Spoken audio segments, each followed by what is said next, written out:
मैं अलका ठाकुर हूं और आप सभी का अलका मेडिकल क्लासेस में स्वागत है। पिछले लेक्चर में हमने डिस्कस किया था हाइपरथायरॉयडिज्म को और ये किस कारण से होती है। थायराइड हार्मोन की मात्रा हमारे बॉडी में किस कारण से बढ़ जाती है। बहुत सारे कारण थे जिसको मैंने आपको बताया था और इस लेक्चर में हम डिस्कस करने वाले हैं अगर ऐसी समस्या होती है किसी व्यक्ति को तो उसके बॉडी में क्या क्या लक्षण देखने को मिलते हैं और उस लक्षण को हम मेडिकल टर्म में बोलते हैं क्लिनिकल मैनिफेस्टेशन। क्लिनिकल मैनिफेस्टेशन भी बोल सकते हैं और हम इसको सिम्टम्स भी बोल सकते हैं। अब बहुत सारे लक्षण देखने को मिलते हैं और यहाँ पे आप देख रहे होंगे कि मैंने बहुत सारे लक्षण लिखे हैं और इन सभी को हम बारी बारी से समझेंगे कि आखिर ऐसा क्यों है जिसकी वजह से इतने सारे लक्षण हमें देखने को मिलते हैं। अगर थायराइड ग्लैंड जो कि सिर्फ एक छोटी सी ग्लैंड है, सिर्फ हमारे बॉडी में यहाँ पे गले के पास पाई जाती है और उस थायराइड ग्लैंड से निकलता है दो हार्मोन। मैं आपको फिर से बता दूं, T3 और T4 और जो थायराइड हार्मोन है वो क्या करता है, वो हमारे बॉडी के मेटाबॉलिज्म को कंट्रोल करता है। मेटाबॉलिज्म का मतलब होता है जो भी हम खाते हैं, जो भी ऊर्जा निकलती है खाने के बाद, उन सभी को कंट्रोल करके रखता है। और हाइपरथायरॉयडिज्म में मेटाबॉलिज्म बहुत ज्यादा होने लगता है, मतलब पाचन की क्रिया बहुत ज्यादा ही बढ़ जाती है। थायराइड ग्लैंड में मैंने आपको बताया था कि छोटा छोटा सा और 4 ग्लैंड होता है जिसको हम बोलते हैं पैराथायरॉयड ग्लैंड, 2 लेफ्ट साइड और 2 राइट साइड। वो हार्मोन का काम क्या होता है, वो थायराइड ग्लैंड में क्या कर रही है, तो वो जो पैराथायरॉयड ग्लैंड है वो वहां पे उससे निकला हुआ हार्मोन होता है पैराथायरॉयड हार्मोन, जो कि हमारे बॉडी में मौजूद कैल्शियम के लेवल को मेंटेन करके रखती है। हमारे बॉडी में, हमारे बॉडी के हड्डियों में कितना कैल्शियम जमा रहना चाहिए, कितना कैल्शियम हमारे ब्लड में होना चाहिए, कितना कैल्शियम समय समय से निकलना चाहिए बॉडी से बाहर, उन सभी को मेंटेन करके रखती है पैराथायरॉयड हार्मोन। और वो होती है थायराइड ग्लैंड में ही होती है जो हमारे गले के पास है, यहाँ पे होती है थायराइड ग्लैंड और उसके बीच में राइट साइड होती है 2 पैराथायरॉयड ग्लैंड और लेफ्ट साइड होती है 2 पैराथायरॉयड ग्लैंड। अब आप समझ गए कि थायराइड ग्लैंड का क्या काम है और इससे हार्मोन कौन सा निकलता है, T3 और T4। तो जो लक्षण है जिसमें थायराइड ग्लैंड ज्यादा हार्मोन को बनाने लगती है उसको हम बोलते हैं हाइपरथायरॉयडिज्म, जिसमें थायराइड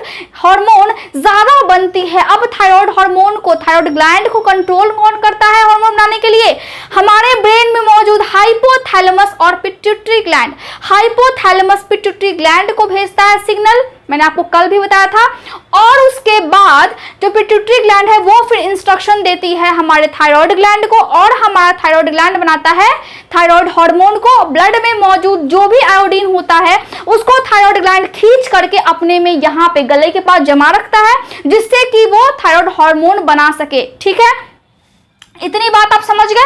अब देखिए, अगर बॉडी में थायराइड हार्मोन की मात्रा ज्यादा हो जाए, जरूरत से अगर ज्यादा ये बनने लगे, तो कौन कौन से लक्षण देखे जा सकते हैं। यहाँ पे देखिए लक्षण क्या है जिसको बोलते हैं क्लिनिकल मैनिफेस्टेशन। पहला क्या है, डिफिकल्टी कॉन्सेंट्रेशन, मतलब कॉन्सेंट्रेटिंग, मतलब क्या होता है, मतलब होता है कि कोई भी काम को आप जब करते हैं तो बहुत कॉन्सेंट्रेशन के साथ करते हैं और जब आपके थायराइड हार्मोन में गड़बड़ी होती है, जब ये ज्यादा बनने लगता है तो आपका जो कॉन्सेंट्रेशन लेवल है वो फिर बिगड़ जाता है। तो यहाँ पे मैंने वही लिखा है, फैटिग मतलब थकावट होने लगता है, मसल्स वीकनेस, मांसपेशियों में कमजोरी आने लगती है। इसके बाद क्या है, हैंड ट्रेमर, देखिए इस तरह हाथ झटका देने लगता है हाथों में और आपका कंट्रोल नहीं होता है आपकी हाथों पे। तीसरा क्या है, फ्रीक्वेंट बॉवेल मूवमेंट। मैंने आपको क्या बताया कि जो थायराइड ग्लैंड है उससे निकला हुआ जो हार्मोन है वो हमारे बॉडी के मेटाबॉलिज्म को कंट्रोल करता है, खाने की जो पाचन की क्रिया होती है उसको ये रेगुलेट करता है, उसको ये एक तरह से नियंत्रित करके रखता है। लेकिन यहाँ पे क्या हो रही है, ज्यादा निकल रही है थायराइड हार्मोन तो वो ज्यादा काम करेगी, जब वो ज्यादा काम करेगी तो पाचन की क्रिया बहुत फास्ट हो जाएगी। तो यहाँ पे मैंने वही लिखा है, फ्रीक्वेंट, जल्दी जल्दी, बॉवेल मूवमेंट मतलब हमारे जो पेट की जो क्रिया होती है, जो पूरा डाइजेस्टिव सिस्टम है उसको ये बहुत फास्ट कर देती है। गोइटर, देखिए जिसको हम हिंदी में बोलते हैं घेंगा रोग या फिर हम गलकंठ भी बोलते हैं, ठीक है। तो यहाँ पे जब सूजन हो जाता है, किसी किसी को आप देखते हैं कि गला बहुत ज्यादा बड़ा होता है और उसमें सूजन होता है, उसको हम बोलते हैं गोइटर। और वो क्यों होता है? क्योंकि थायराइड जो ग्लैंड होती है या तो उसमें सूजन हो गया हो या फिर उसमें गांठ बन जाती है जिसमें एक साइड से निकला हुआ होता है, ठीक है। उस टाइम में ऐसा हो जाता है जब हाइपरथायराइडिज्म की प्रॉब्लम होती है। हीट इनटॉलरेंस, इनटॉलरेंस का मतलब है कि आप किसी चीज को सह नहीं सकते हैं, आपके सहने की क्षमता खत्म हो जाती है। और यहाँ पे हाइपरथायराइडिज्म में कौन सी क्षमता खत्म हो रही है? यहाँ पे खत्म हो रही है हीट की। हीट मतलब कि गर्मी में अगर आप जाएंगे तो आप गर्मी को बर्दाश्त नहीं कर सकते हैं, अगर आपको हाइपरथायराइडिज्म की प्रॉब्लम है तब। क्या है यहाँ पे? Apatite change. एपेटाइट का मतलब होता है भूख। आपको भूख या तो ज्यादा लगेगी या फिर कम लगेगी, ऐसा हो सकता है। इंक्रीज स्वेटिंग, पसीना बहुत ज्यादा आएगा ऐसे व्यक्ति को जिनमें ये समस्या है। इरेगुलर और लैक ऑफ मेंस्ट्रुअल पीरियड, इसका मतलब क्या होता है? महिलाओं को हर महीने पीरियड होता है, ब्लड निकलता है वेजाइना से, या तो उसकी जो समस्या है वो ज्यादा हो जाए, मतलब बिल्कुल ही ना हो पीरियड, या फिर वो इरेगुलर समय समय पर ना आए, ऐसा हो सकता है महिलाओं में, ठीक है। अगर उनको प्रॉब्लम है हाइपरथायराइडिज्म की तब ऐसा होगा। उसके बाद क्या है? नर्वसनेस, बहुत ज्यादा नर्वस फील करने लगेगा वो व्यक्ति, उसमें नर्वसनेस बहुत ज्यादा हो जाएगी। इसके बाद क्या? रेस्टलेसनेस, बहुत बेचैनी होगी उस पेशेंट को। वेट लॉस बहुत तेजी से होगा। रैपिड, कभी कभी होता है कि वेट गेन भी होता है, लेकिन वेट गेन बहुत ही कम लोगों में होता है, मतलब ये बहुत ज्यादा ही रेयर है। वेट लॉस ज्यादा होता है हाइपरथायराइडिज्म के केस में, ठीक है, ये बात आपको याद रखनी है। लेकिन रेयर केस में इक्का दुक्का अगर आपको मिल जाए कोई पेशेंट जिसका वजन बढ़ गया हो अगर हाइपरथायराइडिज्म की प्रॉब्लम है तब, लेकिन लगभग 90% पेशेंट का जो वेट है वो बहुत ज्यादा कम हो जाता है अचानक से, ठीक है। Rapid forceful irregular heart beat, देखिए जो हमारा दिल का धड़कन है वो बहुत तेज हो जाएगा। अगर आप कान लगा करके सुनेंगे तो बहुत फास्ट, और हार्ट पे बहुत प्रेशर पड़ेगा जिससे कि वो जो पंप करता है हार्ट हमारा वो बहुत फोर्सफुली एकदम जबरदस्ती पंप करेगा, और इरेगुलर मतलब सही से पंप वो नहीं करेगा, जिसको हम बोल सकते हैं rapid forceful irregular heart beat, ठीक है। वीकनेस, कमजोरी होगी पेशेंट को। डायरिया होगा, दस्त बहुत ज्यादा होने लगेगा। नोजिया मतलब वॉमिटिंग करने का मन करेगा और वॉमिटिंग भी होगा। हेयर लॉस, उसका बाल बहुत ज्यादा झड़ने लगेगा, या फिर थिनिंग ऑफ हेयर हो सकता है। बाल जो है, अगर मैं एक बाल की बात करूं, अगर ये मेरा बाल है तो वो बहुत पतला पतला होने लगेगा, जो बाल की मोटाई है वो फिर पतला होने लगेगी अगर हाइपरथायराइडिज्म की प्रॉब्लम है तब। इसके बाद क्या है? स्लीपिंग डिफिकल्टी, सोने में दिक्कत महसूस होगी उस पेशेंट को, ठीक है। ब्रेस्ट डेवलपमेंट इन मेन, देखिए कितना ज्यादा ये गंभीर समस्या, छोटा सा थायराइड ग्लैंड और पुरुषों में क्या क्या प्रॉब्लम लाता है। तो ब्रेस्ट डेवलपमेंट, ब्रेस्ट होती है महिलाओं में लेकिन पुरुषों में इसकी डेवलपमेंट होने लगेगी अगर हार्मोन ज्यादा निकलने लगे तब। तो आपको ख्याल रखना है। ईचिंग, खुजली होगी बहुत ज्यादा उस पेशेंट को। पॉसिबल हाई ब्लड शुगर, और ऐसा हो सकता है कि जो ब्लड का शुगर है, जो शुगर लेवल है वो फिर ज्यादा हो जाए इसकी वजह से, ठीक है।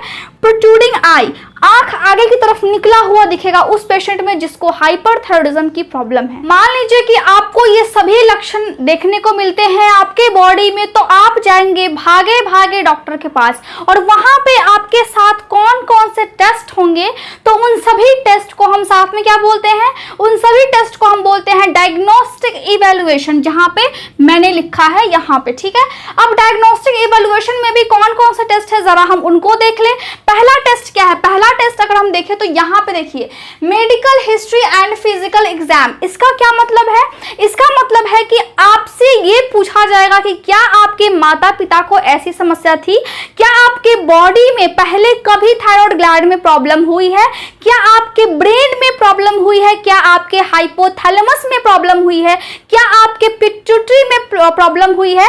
ये सभी रिलेट करते हैं एक दूसरे से, क्योंकि हाइपोथैलेमस इंस्ट्रक्शन देता है पिट्यूटरी को और फिर पिट्यूटरी देता है थायराइड ग्लैंड को, तब जाकर के थायराइड हार्मोन निकलता है। तो ये जो सभी रिलेट करते हैं इन सभी के बारे में आपसे पूछा जाता है। इसके अलावा आपके बॉडी की एनर्जी कितनी होती है, आपका पाचन का क्रिया कैसा होता है, कॉन्स्टिपेशन तो नहीं है, आपको पसीना तो नहीं आता है, आप कितने थके हुए महसूस करते हैं, कितने ऊर्जा से आप काम करते हैं, आपके बॉडी में ब्लड टेस्ट किया जाता है, तो सभी चीजें देखी जाती है, ठीक है, जिसको हम बोलते हैं मेडिकल हिस्ट्री।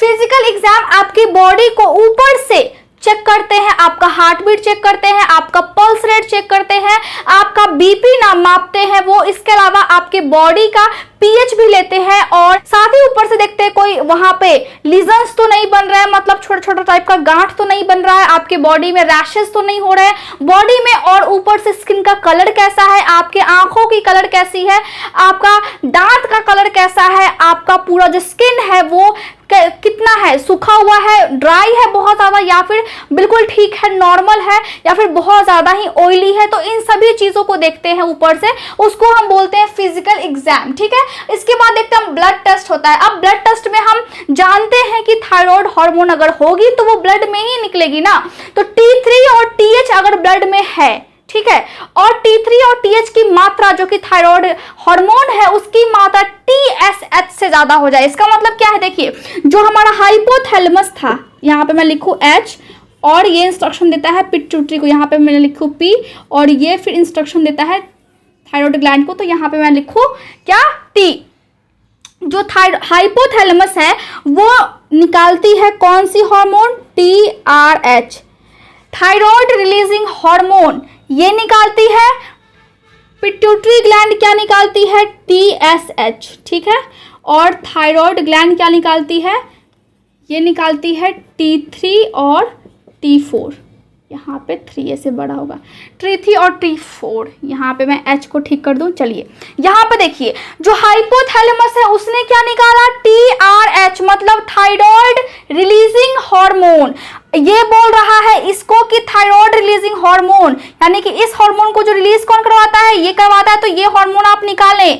अब थायराइड हार्मोन जब यहाँ पे निकला रिलीजिंग हार्मोन, तो अब इससे इंस्ट्रक्शन गया पिट्यूटरी ग्लैंड को, अब ये निकाला TSH, मतलब थायराइड स्टिमुलेटिंग हार्मोन, जो कि स्टिमुलेट करता है थायराइड ग्लैंड को, इसको स्टिमुलेट करता है, इसको उत्तेजित करता है ताकि आप ये हार्मोन निकालें। अब जब ये हार्मोन निकलेगा तभी बॉडी में थायराइड ग्लैंड T3 और T4 को निकालेगा, मतलब एक पूरा चेन बना हुआ है और इस चेन के बिना हार्मोन नहीं निकलेगी। अब ये हार्मोन निकलने के बाद ब्लड में मिक्स हो जाता है।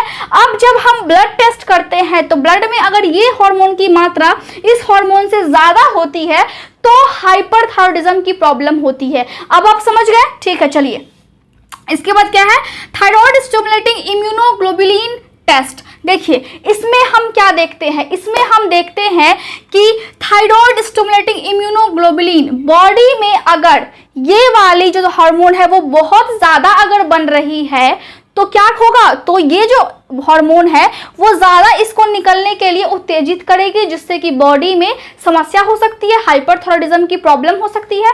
तो उसमें हम ये चीज देखते हैं, ये टेस्ट हम करते हैं, ठीक है। पिट्यूटरी ग्लैंड का भी इसमें टेस्ट हो जाता है कि ये सही से काम कर रही है या फिर नहीं कर रही है। Radioactive iodine uptake test. अब radioactive iodine uptake test क्या होता है, इसका मतलब ये होता है कि इस टेस्ट के माध्यम से हम थायराइड ग्लैंड को चेक करते हैं कि उसमें जो आयोडीन की मात्रा है वो कितनी है, वो कहीं ज्यादा तो नहीं है। अगर थायराइड ग्लैंड अपने में ज्यादा आयोडीन को संचित करके रखेगा, ज्यादा कलेक्ट करके रखेगा, जमा करके रखेगा, तो थायराइड हार्मोन भी ज्यादा निकलेगी। तो इस टेस्ट के माध्यम से हम उस चीज को चेक करते हैं। थायराइड स्कैन, थायराइड को हम स्कैन करते हैं, ऊपर से हम देखते हैं कि क्या वहां पे कोई गांठ है, क्या वहां पे कोई कैंसर सेल बनने की संभावना है, तो हम उसको बोलते हैं थायराइड स्कैन, जिसमें हम कैंसरस सेल प्रेजेंट है या फिर नहीं है यहाँ के ग्लैंड में, थायराइड ग्लैंड में, उसको हम चेक करते हैं। चलिए अब यहाँ पे हम बात हो गई कि आपके साथ सभी प्रोसीजर हो गए, सभी टेस्ट हो गए। अब टेस्ट के बाद मैनेजमेंट, मतलब ट्रीटमेंट क्या क्या हो सकता है। यहाँ पे मैंने कुछ ट्रीटमेंट लिखे, इसके अलावा भी होते हैं।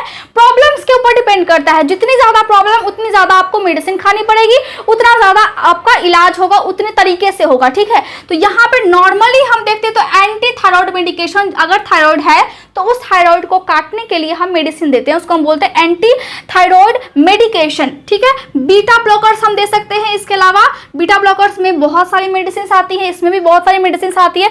तो मेडिसिन के बारे में मैं फार्माकोलॉजी के लेक्चर में आपको बताती हूँ कि क्या मेडिसिन होती हैं और एंटीबायोटिक्स क्या है, मैंने इसके बारे में भी बताया है, पेनिसिलिन क्या है, सिफेलोस्पोरिन क्या है। तो आप जाकर के उस लेक्चर को देखें ताकि मेडिसिन को समझने में आपको थोड़ा सा इजी हो, ठीक है। तो यहाँ पे हम मेडिसिन की बात डिटेल में नहीं करेंगे वरना वीडियो बहुत लंबा हो जाएगा। तो यहाँ पे देखिए, मैनेजमेंट में एंटी थायराइड मेडिकेशंस देते हैं, बीटा ब्लॉकर्स देते हैं, रेडियो एक्टिव आयोडीन थेरेपी हम देते हैं पेशेंट को। अब ये थेरेपी हम क्यों देते हैं? रेडियो एक्टिव आयोडीन को मुंह से हम देते हैं, पेशेंट को बोलते हैं पीने के लिए, और ये जो आयोडीन है ये जाकर के थायराइड ग्लैंड में मौजूद जो भी सेल्स है उसको फिर ये किल करता है, जिससे कि वहां पे अगर कैंसर सेल होने की संभावना है तो वो थोड़ी सी खत्म हो जाती है। तो इसके बाद क्या होता है कि 1 हफ्ते के बाद फिर ये बाहर एक्सक्रीट हो जाता है, मल के द्वारा ये पास हो जाता है, ठीक है। इसके बाद हम देखते हैं सर्जरी करते हैं। अगर बहुत ज़्यादा गंभीर समस्या है तो हम पेशेंट की सर्जरी करते हैं। मैं समझती हूँ कि जो आज का लेक्चर है वो आपको अच्छे से समझ में आ गया होगा। कोई भी डाउट होता है तो आप क्वेश्चंस पूछें, साथ ही साथ आप इस पूरे टॉपिक का जो नोट्स होता है वो मैं टेलीग्राम पे शेयर करती हूँ, तो आप जा करके वहाँ से आप नोट कर सकते हैं, वहाँ से आप डाउनलोड कर सकते हैं, वहाँ पे आप क्वेश्चंस भी पूछ सकते हैं। वहाँ पे एक ग्रुप है जिसको ज्वाइन करके आप अपना जो भी क्वेश्चंस है वो आप पूछिए। Thank you so much for watching my video.